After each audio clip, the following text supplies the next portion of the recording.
Zog by Julia Donaldson.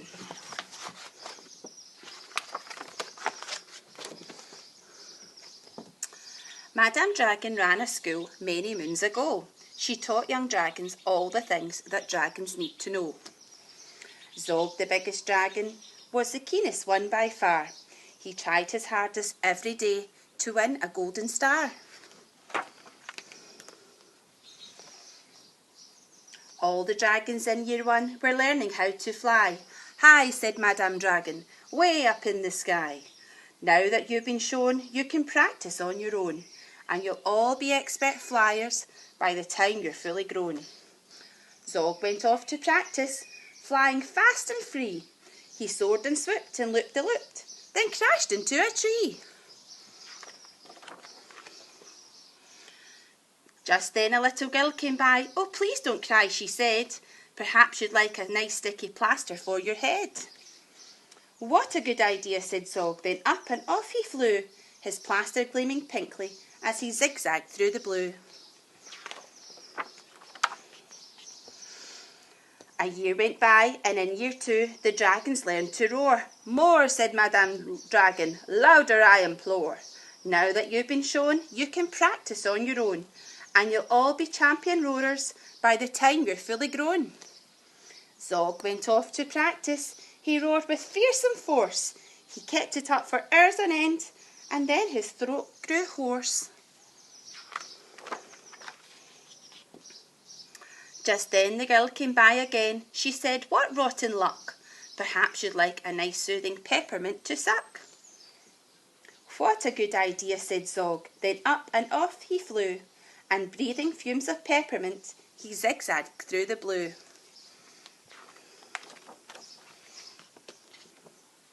A year went by, and in year 3 the dragons learned to blow. No, said Madame Dragon, breathe out fire, not snow. Now that you've been shown, you can practice on your own, and you'll all be breathing bonfires by the time you're fully grown.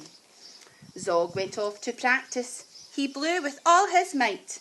He twirled around in triumph, and his wing caught alight.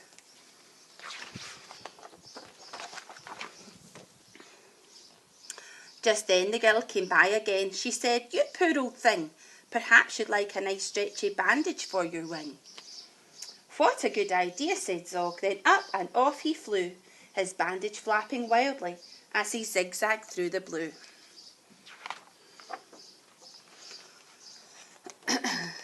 All the year 4 dragons were learning. Can you guess? Yes, said Madame Dragon, how to capture a princess.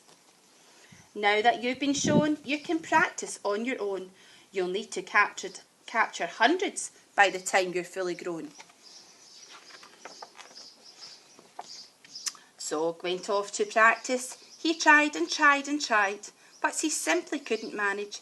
I'm not good at this, he cried. I'll never win a golden star. Just then he saw the girl. Perhaps, she said, you'd like to capture me.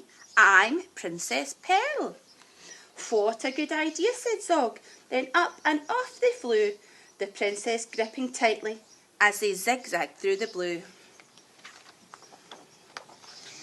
Ah, said Madame Dragon, our first princess so far. Congratulations, Zog, my dear. You've won a golden star. Zog was proud and happy, and Pearl felt good as well. She took the dragons' temperatures and nursed them when they fell. A year went by, and in year 5 the dragons learned to fight. Right, said Madame Dragon, here comes a real live knight. Up spoke the dragon. My name, he said, is Gadabout the Great. I've come to rescue Princess Pearl. I hope I'm not too late. Zog breathed fire and beat his wings. You can't, she's mine, he roared. Oh, no, she's not, yelled Gadabout, and waved his trusty sword. The other dragons crowded round and watched them all agog. Who was going to win the fight, Sir Gadabout or Zog? Then Princess Pearl stepped forward, crying, Stop, you silly chumps! The world's already far too full of cuts and burns and bumps. Don't rescue me. I won't go back to being a princess. and prancing round the palace in a silly frilly dress. I want to be a doctor and travel here and there, listening to people's chests and giving them my care. Me too, exclaimed the knight, and took his helmet off his head. I'd rather wear a nice twisty stethoscope, he said. Perhaps, Princess, you'll train me up. And Pearl replied, Of course, but I don't see how the two of us could fit upon your horse. Then Zog said, Flying doctors, I'd love to join the crew. If you'll let me be your ambulance, then I can carry you. Bravo, said Madame Dragon, an excellent career. And all the Year 5 dragons gave a loud resounding cheer. Then Madame Dragon told the horse, I really hope you'll stay. I'll let you be my pupil's pet and feed you lots of hay. What a good idea, said Zog. Then up and off he flew, the flying doctors waving as they zigzagged through the blue.